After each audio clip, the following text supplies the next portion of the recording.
भाटापारा कांग्रेस भवन में 15 सितंबर को वरिष्ठ कांग्रेसी नेता सुनील माहेश्वरी के नेतृत्व में बड़ी संख्या में कांग्रेस के कार्यकर्ताओं ने कांग्रेस प्रदेश अध्यक्ष मोहन मरकाम का जन्म दिवस केक काटकर बड़े ही उत्साह के साथ मनाया। इस अवसर पर कांग्रेस नेता सुनील माहेश्वरी ने कहा कि मोहन मरकाम के नेतृत्व में संगठन को मजबूती मिली है। साथ ही कार्यकर्ता उत्साह के साथ राज्य सरकार के द्वारा किए जा रहे कार्यों को जन जन तक पहुंचा रहे हैं। आज प्रदेश कांग्रेस कमेटी के हमारे सम्मानित अध्यक्ष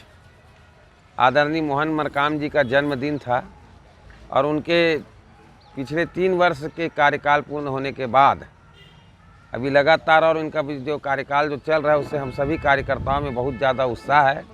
और माननीय मुख्यमंत्री जी के योजनाओं से भी कार्यकर्ताओं में उत्साह था और कार्यकर्ताओं की आज मांग थी कि जन्मदिन हम कांग्रेस भवन में मरकाम जी का मनाएंगे। वैसे तो सैकड़ों की संख्या में आज कांग्रेस कार्यकर्तागण रायपुर जाके मोहन मरकाम जी को बधाई देना चाहते थे, लेकिन वो अपने क्षेत्र कोंडा गांव में होने के कारण हम नहीं जा पाए। इस कारण यहाँ भारी संख्या में कार्यकर्तागण उपस्थित होकर माननीय मोहन मरकाम जी का जन्मदिन मनाए और हम ये अपेक्षा किए कि उनके